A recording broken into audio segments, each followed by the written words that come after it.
এখন দুনিয়ার দিকে যাদের মুখ রুজু, তারা তো এগুলি পারবে না কোনো দিন।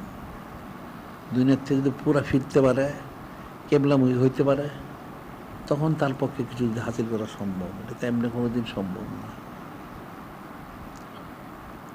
একটা দুনিয়ার সাধারণ দুনিয়ার কোনো মূল্য নাই। হাদিসে লাউ কানাতের দুনিয়া তায়াদুল ইন্দেলে জানাহা বাউদাতি মা সাকা কাপড়ে মিন্না সরবা। হাদিসে বলা হচ্ছে দুনিয়ার মূল্য যদি একটা মশার পাখার সমান হইতো, আল্লাহ পাক কোনো কাফেরকে এক ডোক পানি দিতেন না। তার অর্থ হইল দুনিয়ার মূল্যটা একটা মশার পাখার সমানও না। এই দুনিয়াটাকে হাসিল করতে হলে এত কষ্ট করতে হয় সারাদিন, যেটা কোনো মূল্য নাই। তাহলে অমূল্য যে মহব্বত মারিফত নিজবোধ করবো, রাজাবন্দি সন্তুষ্ট মনে অমূল্য, যেটা কোনো মূল্য নাই, সেটা হাসিল করতে কী করতে হবে, কত পরিশ্রম করতে হবে। মানুষ কিন্তু এইটাই বুঝে না। সে নিজে প্রত্যেকেই নিজে কোশিশ করে। একটা লোকও পাওয়া যাবে না সমস্ত কায়নাতের মধ্যে যে রিজিকের জন্য কোশিশ করে না। প্রত্যেকেই দুনিয়া অবস্থানের জন্য রিজিক তালাশ করে, কম করুক আর বেশি করুক সবাই করে। এখন এই কোশিশটা করে করে সে রিজিক কিছু কামাই করে দেশে চলে এই দুনিয়ার জিন্দগিতে। দুনিয়ার জিন্দগিতে যে দুনিয়ার কোনো মূল্য নাই, সেই দুনিয়ার হাসিল করতে এত কষ্ট হয়, তাহলে যে অমূল্য মহব্বত মারিফত নিজবোধ করবো, যেটা আল্লাহ পাক ওনার হাবিব মুহাম্মদ সাল্লাল্লাহু আলাইহি ওয়াসাল্লাম সম্পর্ক, সেটা হাসিল করতে হলে তাহলে কত কোশিশ করতে হবে। এটা তো সাধারণভাবে প্রত্যেকেরই বোঝা উচিত, কিন্তু মানুষ বুঝে না এটা। কারণ দুনিয়াটা তাদেরকে এমনভাবে আঁকড়ায় ধরছে, কিন্তু ছুটা কখনোই সম্ভব না। এটা সম্ভব হবে তখন যখন সে জিকির আজকার করে তার নফসটাকে নিয়ন্ত্রণ আনবে, তখন সম্ভব, এছাড়া কখনোই সম্ভব না। এটা কঠিন বিষয়, সারাদিনই দুনিয়ার ফিকির মানুষের। এই জন্য আমরা বলি যে জিকিরটা বাদ ইশা বাদ ফজর 100 দুরূদ শরীফ পাঠ করতেই হবে, এটা ফরজে আইন। আর পাঁচান পাঁচটা জারি করতে হবে, এটাও ফরজে আইন। পাঁচান পাঁচটা যখন জারি হয়ে যাবে, এরপরে লতিফা সবকগুলি করবে।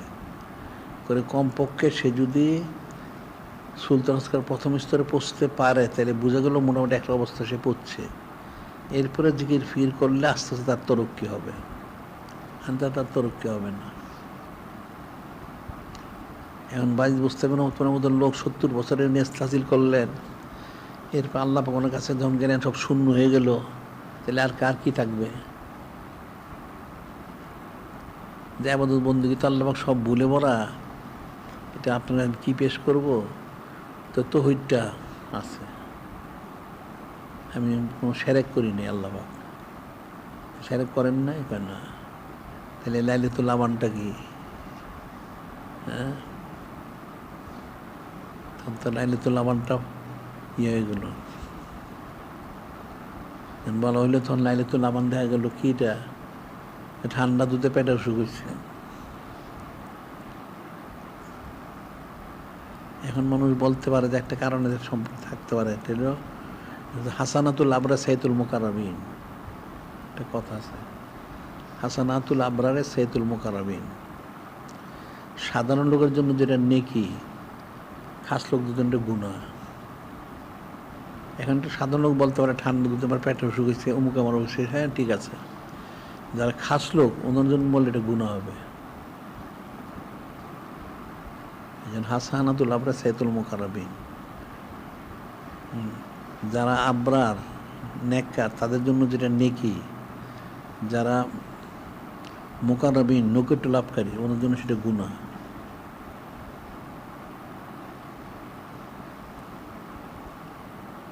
যেন জিকির আজকারটা বেশি করা উচিত, আমলগুলি সুন্নত মরণে করা উচিত।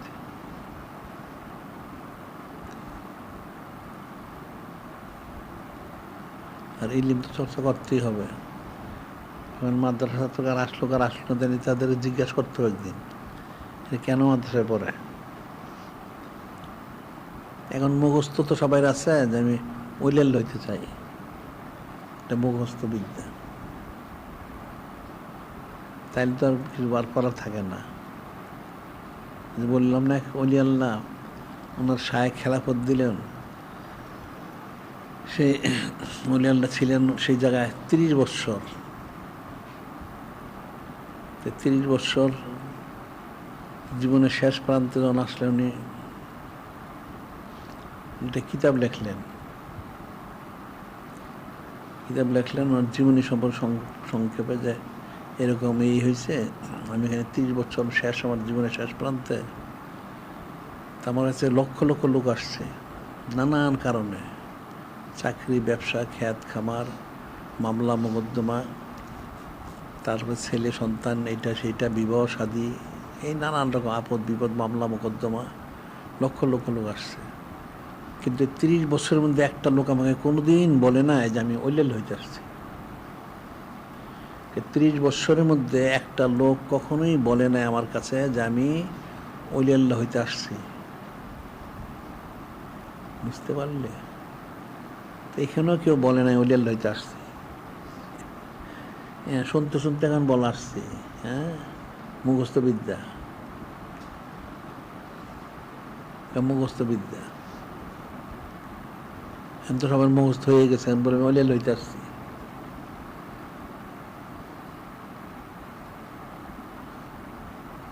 এখন তাহলে ছাত্রদের জিজ্ঞাসা করতে হবে তারা কেন মাদ্রাসায় ভর্তি হয়েছে, এটা তাদের বলতে হবে।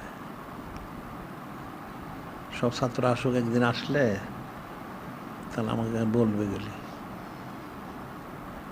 এখন তো অনেক ছাত্র বাকি আছে, তারা কি চায়। এখন যদি দুনিয়া হাসিল করে তাইলে অন্য কোনো মাদ্রাসায় যাক গিয়ে, দরকার নেই। আর যদি দিন হাসিল করতে ওলিয়াল্লাহ হইতে চায় তাহলে এটা হুকুম আলাদা, তাহলে তো আদেশ নিজে সব পালন করতে হবে। মানে ওলিয়াল্লাহ হবে কেমনে?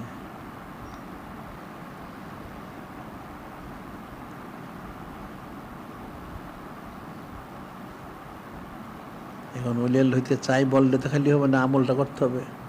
তা আমল না করলে কেমনে হবে? এটা তো কঠিন। তো এটা কঠিন, মানে ধৈর্য ধারণ করতে হবে। নিজের নফস আছে, তারপরে এদের বাবা মার আছে, ভাই আছে, ভাই বোন থাকতে পারে, বাবা মার আছে, বাপ চাচা আছে। এরা বলবে যে হ্যাঁ এইভাবে করলে চলবে কেমনে, আমায় রোজগার করতে হবে না, খালি দিনই মাদ্রাসায় পড়লে চলবে। নাউযুবিল্লাহ। কত মানুষের কত কথা, কত অস্বস্থ। এই সমস্ত অস্বস্থতা যদি বাঁচতে পারে তাইলে ওলিয়াল্লাহ হইতে পারবে, আমি তো কোনোদিন পারবে না। অসুস্থ মানুষ দিবেই। তার বলে তুমি পড়ো, মাদ্রাসায় পড়ো, তুমি কি করলা, ও যে দেখো তোমার সমান সে অমুকখানে পড়ে অমুক করতেছে, এটা আরেক কথা আছে। কত রকম আছে। মঞ্জিলে মকসুদে পৌঁছতে হলে তো অনেক শক্ত থাকতে হবে। ডাইনে বামে তো অনেক কিছু থাকবে, সব পার হয়ে যেতে হবে। যদি সব পার হয়ে যেতে পারে তাইলে সে, ডানে বামে গেলে তো পারবে না।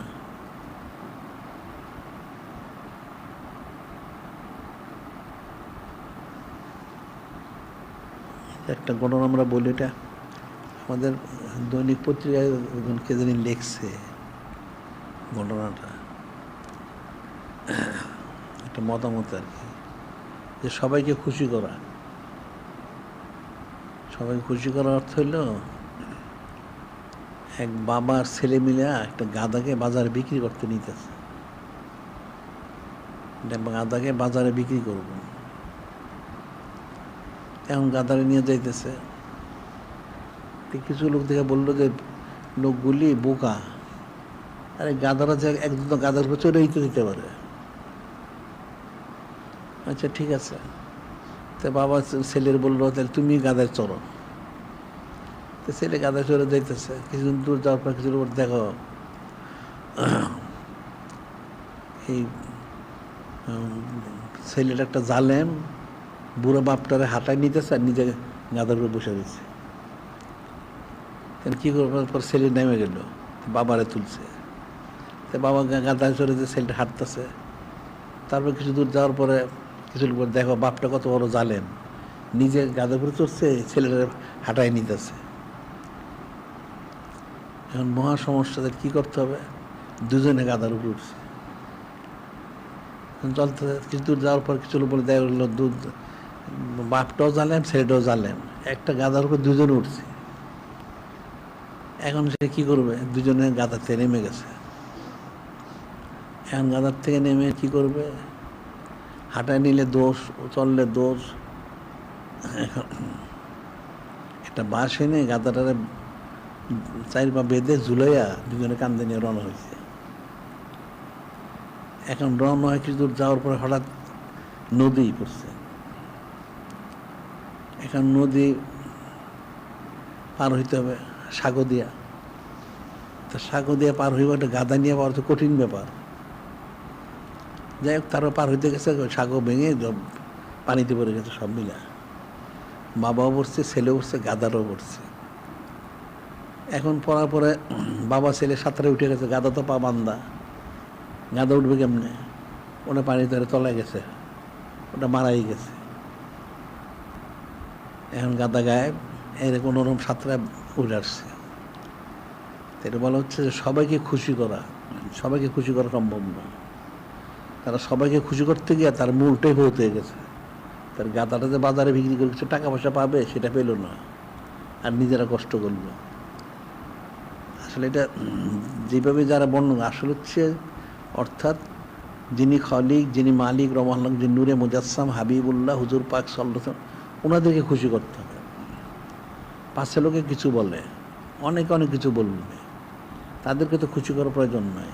আল্লাহর জন্য আল্লাহ রাসূলুহু আহাক্কু ইন কানু মুমিনিন, যদি কেউ মুমিন হয় তার জন্য দায়িত্ব কর্তব্য হলো যিনি খলিক, যিনি মালিক রহমান, যিনি নূরে মুজাসসাম হাবিবুল্লাহ হুজুর পাক সাল্লাল্লাহু আলাইহি ওয়াসাল্লাম, ওনাদেরকে যেন তারা খুশি করে। এখন তো সবাইকে খুশি করা যাবে না, সে তো নফসের পায়রাবি করে সারাদিন। এখন মানুষ যখন যদি সত্যি এই ইস্তেকামতটা থাকে তখন সে কামিয়াবি। এখন সে 14 দিকে তার নজর, তো 14 দিকে নজর হলে কামিয়াবি করতে পারবে, কোনো দিন পারবে না। কঠিন, অনেক কঠিন। এখন জিকির ফিকির করা উচিত, সব জিকির ফিকির করো, আমলগুলি সব সুন্নত আমলগুলি করা উচিত। আর ইলিম আমাদের কিতাবাদি পড়ো। তাহলে আজকে বন্ধুই থাকুক, ঠিক আছে।